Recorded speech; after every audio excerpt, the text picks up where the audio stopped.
some point, this isn't going to be like a kid who had some problems. This is going to be truly. Yeah, it's not cute anymore. It's not cute anymore. No one's going to make excuses about your upbringing or the lack of parenting. It just becomes, you're going to end up being a ward of the state. I mean, it sounds like you were almost a feral animal. Totally feral, actually. And I have some close friends that's how they refer to me. They're really? Like, you're feral. And it's funny, even to this day, I mean, I'll get to where this eventually took me, but even to this day, when I go into a home where it's clearly like a loving home where there's kids are happy and there's good food and it's warm and cozy, I always feel this thing like, wow, like amazing. I sort of want to be adopted by them immediately, but I'm 45 years old, so that's not appropriate at this age. What's so interesting, I keep thinking about David Epstein's book, Range. Did you read this book?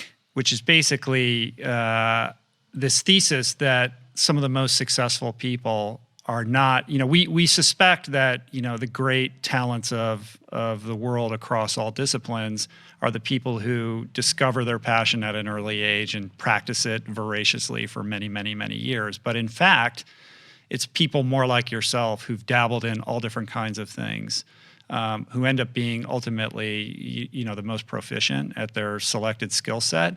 And when I look at your experience, I see trauma, I see adventure, I see, all these obstacles that you had to face and overcome and manage on your own, essentially, right? Mm-hmm. And all of those really inform perfectly the things that you're interested in and what you explore today in your lab.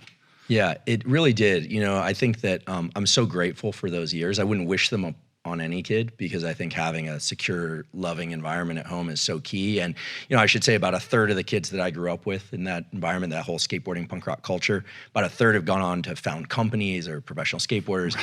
About a third just kind of drifted off, and about a third are dead or incarcerated. Yeah. A huge number.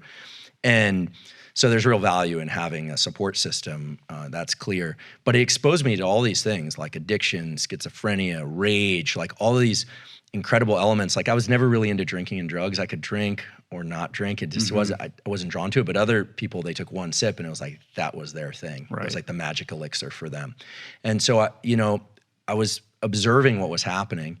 And then after that, that July 4th, 94 incident I realized this is it. It's now or never.